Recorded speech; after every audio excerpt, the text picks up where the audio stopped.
네, 반갑습니다. 김진재입니다. 오늘은요, 여러분들과 함께 조선시대 왕 27명에 대해서 한번 기록을 한번 해보고요. 그리고 여러분들께 그 다음 이제 나름대로 한 줄 정도씩 이렇게 한번 좀 진행을 할 수 있도록 그렇게 한번 좀 노력을 한번 해보겠습니다. 자, 먼저 여러분들이 조선시대는요, 왕 이름이 정리가 안 되시면 안 되거든요. 그래서 제가 나름대로 뭐 인터넷으로 여러분 한번 좀 찾아보세요 이렇게 좀 할 수도 있지만 한번 좀 적어가면서 한번 좀 보도록 하겠습니다. 자, 제일 먼저 이제 정, 태, 세, 문, 단, 세. 네, 이렇게 얘기를 좀 하고요. 그 다음에 이제 예, 성, 연, 중, 인, 명, 선. 네, 그리고 이제 광, 인, 효, 현, 숙, 경, 영. 그 다음에 이제 정, 순, 헌, 철, 고, 순. 네, 요렇게 말씀을 좀 드릴 수가 있겠습니다. 자, 이 중에서요, 여러분들이 이제 조가 있고, 나름대로 종이 있는데요. 그 당시 이제 조라고 하는 표현을 좀 쓰는 때는 이 태조 같은 경우에는 할아버지입니다. 그죠? 나름대로 나를 세운 할아버지이기 때문에 이름에 조를 쓰게 되고요. 그리고 어떤 치적이 아주 그 당시에 좀 화려했다든지 아니면은 어떤 위기를 잘 극복했을 경우에 그때 조라고 하는 표현을 좀 쓴다라고 보시면 되겠습니다. 자, 그래서 세조라든지 선조라든지 그 다음에 여기 보시면 연산군이 있죠. 이렇게 좀 폐위가 됐던 그런 왕들은 이름에 군자가 붙는다라고 보시면 되겠습니다. 자, 그리고 인조, 그 다음에 정조, 순조, 그 다음에 영조. 이런 이름이 좀 되겠고요. 자, 그럼 먼저 이제 이런 왕 이름을 여러분들이 좀 외워주시는 게 상당히 좀 중요합니다. 그리고 시기를 한번 좀 구분 한번 해본다라고 한다면 먼저 태조부터 해가지고요. 이 성종 때까지를 보통 일단락을 좀 보통 하는 편입니다. 그러니까 이 시기 때 문제로 좀 출제되는 포인트는 역시 태종하고 이 세종을 좀 비교하는 이런 문제라든지 그리고 또 이 세조하고 또 이 성종을 같이 비교하는 문제라든지 이런 것들이 좀 나오고 성자가 이룰 성자가 되겠죠. 그러니까 어떤 중앙 집권 체제가 완성되는 아주 중요한 경국대전이라고 하는 이 법전, 이게 상당히 좀 핵심이라고 보시면 되겠습니다. 그 이전에는 어떤 당나라의 당류를 좀 따랐다든지 관습법을 좀 따른 그런 경향이 강했다라고 한다면 국가 체제가 거의 완성되는 시기가 성종이라고 보시면 되겠습니다. 자, 그래서 전반적으로 흘러가는 이 내용 중에서요, 우리가 이제 세종대왕을 상당히 좀 좋아하는 편이잖아요, 그죠? 그렇죠. 옛날부터 이제 추석과 설날 때 상당히 반가웠던 존재, 맞죠? 이 세종대왕인데, 요즘은 뭐 신사임당이 상당히 더 좋고, 막 이런 게 있잖아요, 그죠?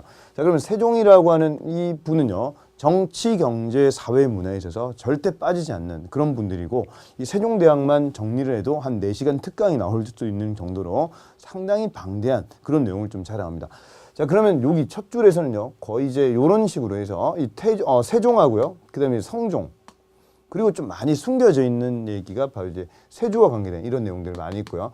그리고 여러분 자꾸 이 세종만 강조를 많이 하시는데 태종이 제일 잘한 게 뭡니까? 그렇죠. 아들을 잘났죠. 그러니까 이 아빠라고 하는 이 태종이 베이스를 막 다 깔아놨습니다. 그죠? 그런 것들 보고 이제 세종이 여러 가지를 좀 더 업데이트 시키는 한 단계 도약을 시키면서 민족 문화가 발달해야 된다고 하는 그런 내용 포인트로 한번 좀 봐주시는 게 좋고요. 세종은 상당히 뭔가 복이 있어요.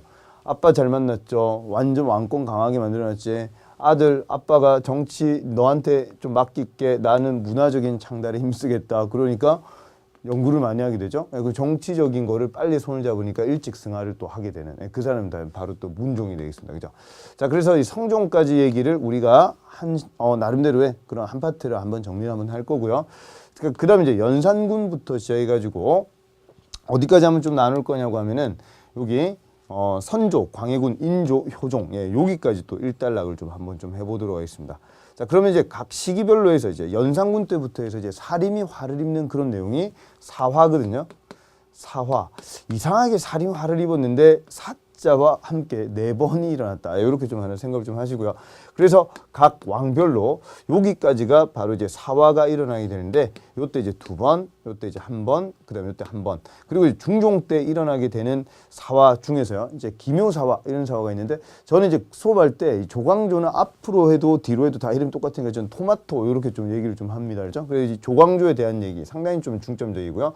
자, 그리고 이제 선조부터 해가지고 요때 임진왜란이 일어나죠. 임진왜란. 그리고 인조 때 되면 병자호란 이런 두 가지 사건이 상당히 좀 큰 사건이라고 볼 수가 있겠습니다. 자, 그리고 효종은 아버지가 병자호란 때 삼전도에서 굴욕을 당하죠. 러버덕 아십니까? 러버덕? 네, 석촌호수. 그렇죠. 옛날에 거기 떠 있었잖아요. 그죠? 그래서 그쪽에서 굴욕을 당했던 인조에 대한 안갚음, 이런 나름대로 인조가 당한 그런 쪽팔림을, 이런 것들을 좀 한번 보복을 한번 해보겠다 준비하다가 효종도 일찍 승하를 해서 실패하게 되는 그런 내용이 바로 북벌이 되겠습니다. 그러니까 조선 사회에서는요, 그 왕이 딱 나오면 이 왕의 핵심이 뭔가, 이런 것들이 제일 중요한 키워드라고 볼 수가 있고요. 자, 그리고 이제 현종 때, 숙종 때, 현종 말기 정도가 되면 이제 예속 논쟁이라 해서 효종이 죽고 난 다음에 상복을 어떻게 입을 것이냐, 자의대비라고 하는 인조의 계비가 상복을 어떻게 입을 것이냐, 이거 가지고 남대로 복제와 관계된, 그러니까 상복과 관계된 그런 예속 논쟁이 나오게 되고요. 숙종 같은 경우에는 이때 환국이라고 하는 게 상당히 좀 중요합니다. 숙종 이렇게 하면 장옥정 생각나시죠? 장희빈, 네, 그 인현왕후, 그렇죠? 우리나라 사극 중에서 한 세 손가락 안에 들 정도의 주제라고 보실 수가 있겠습니다. 그죠? 자, 그래서 숙종과 관계된 내용은 이제 환국이라고 해서 정권이 샥샥 뒤바뀌는 그런 내용을 우리가 세 가지 정도를 좀 볼 거고요. 자, 그다음에 경종이 바로 장희빈 아들인데 일찍 죽어요. 그죠? 승하를 하시고, 그다음에 영조. 이 사람이 이제 숙빈 최 씨의 아들인데, 이 영조 아들이 사도세자. 그죠? 사도세자고, 그리고 나름대로 그 사도세자의 아들이 또 이제 정조라고 하는 거죠. 그러니까 이 정조에 대한, 영조에 대한 내용은요, 이 둘이 비교하는 내용이 상당히 많습니다. 그러니까 조선 전기 때 한 문제가 나온다라고 한다면 그거는 세종에 대해서 잘 나온다라고 할 때, 뒤에서 한 문제가 나올 때는 바로 이 정조에 대한 문제가 시험에 잘 출제가 됩니다. 그 이유는요, 그때 뛰어난 학자가 있었죠. 그렇죠. 정약용. 이 사람과 같이 맞물려 가지고 되는데, 정약용이 나중에 1801년이 되면 신유박해 때 귀향을 가요. 강진으로 귀향 갔다가 한 18년 동안의 유배 생활을 좀 하다가, 그리고 난 다음에 많은 그런 책들을 저술을 하게 됩니다. 자, 이런 내용들 위주로 해서 우리가 배울 거고요. 자, 그리고 이제 순조, 헌종, 철종, 고종 이런 내용까지 우리가 가는데, 여기서부터를 우리가 근현대사라고 얘기를 좀 하자. 요건 근현대사 내용할 때 좀 더 우리가 한번 핵심적으로 배울 거고요. 그리고 순조부터 해서 철종까지 요 시기는요, 우리 조선 사회에서 제일 지우고 싶은 그런 세도 정치 기간이라고 보시면 되겠습니다. 그래서 관직을 사고 파는 마술쇼가 나오죠. 관직을 사고 파는 마술쇼, 이름하여 매관 매직쇼가 나온다라고 하는 게 바로 요때라고 보시면 되겠습니다. 자, 이런 것들에 대해 가지고 우리가 또 한 번씩 또 이제 주제를 잡아 가지고 정리를 한번 좀 해보도록 하겠습니다. 자, 먼저 여러분들 태조부터 해서 이 순종까지 왕 이름을 꼭 좀 한번 외워주시는 게 오늘 제일 큰 핵심이라 볼 수가 있겠습니다. 네, 수고 많으셨습니다.